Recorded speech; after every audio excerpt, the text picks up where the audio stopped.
उत्तर प्रदेश में बढ़ती सियासी हलचल के बीचों बीच डेप्यूटी सीएम केशव प्रसाद मौर्य मंगलवार को दिल्ली पहुंच गए और बीजेपी अध्यक्ष जेपी नड्डा से मुलाकात की। दोनों के बीच 1 घंटे तक ये बैठक चली है।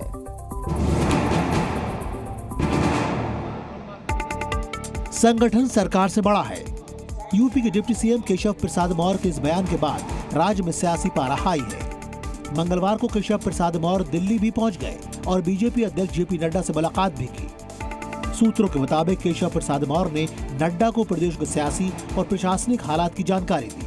केशव प्रसाद मौर्य ने जेपी नड्डा को कार्यकर्ताओं की भावनाओं के बारे में बताया कि कैसे प्रदेश में अफसरशाही हावी है। बीजेपी कार्यकर्ताओं की तो कोई सुध लेने वाला भी नहीं है। विधायकों और सांसदों की भी उचित सुनवाई नहीं हो पा रही है। कार्यकर्ताओं की ये नाराजगी भी लोकसभा में खराब प्रदर्शन के लिए एक प्रमुख कारण रहा है।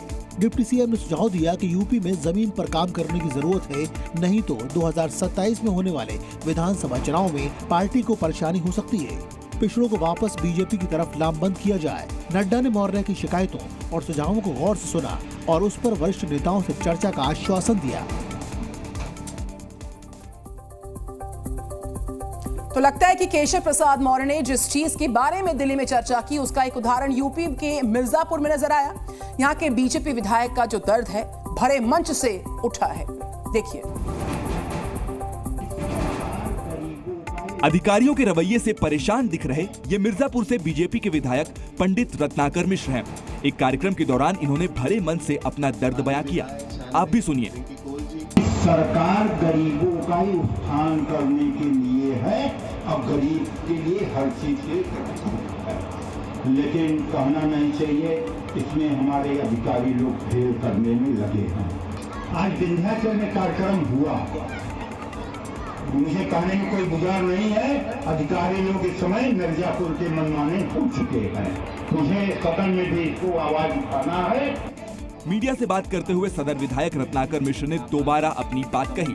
माननीय मुख्यमंत्री जी का सख्त निर्देश है कि छोटा जनप्रतिनिधि हो या बड़ा, सबका सम्मान करना चाहिए, लेकिन अभी कुछ अधिकारी लोग पता नहीं किस मानसिकता में बह रहे हैं। रवैया नहीं बदल रहा। हाँ, नहीं बदल रहे हैं। इसके लिए मुझे बात करना पड़ेगा।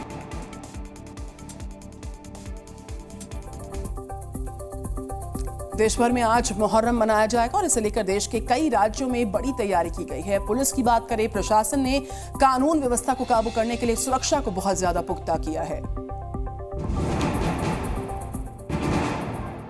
मुहर्रम के दिन देश भर की नजरें उत्तर प्रदेश पर टिकी है, क्योंकि ताजिया जुलूस पर एक तरफ योगी का नया अलर्ट है और दूसरी तरफ भाईजान का अड़ंग।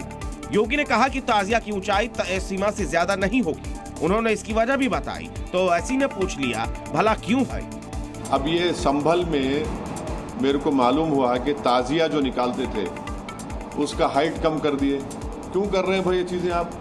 आज कहा जाता है कि सरकार नियम बनाएगी, पर्व और त्योहार मनाना है तो इन नियमों के अंतर्गत मनाओ और नहीं तो अपने घर में बैठ जाओ। बड़े पैमाने पर धर्म परिवर्तन करवाने का दावा करने वाला मौलाना तौकीर जो है इसके सुर बदले हुए हैं।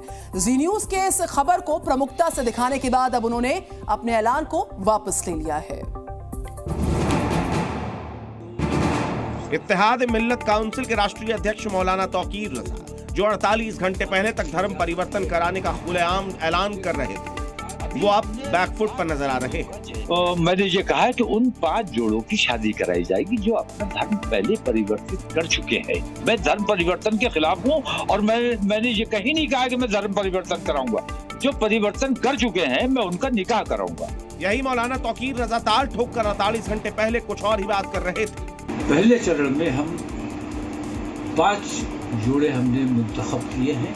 धर्म परिवर्तन की जो प्रक्रिया है वो पूरी की जाएगी और उनका बाकायदा निकाह होगा, सामूहिक निकाह जिसे कहा जाता है, सामूहिक विवाह।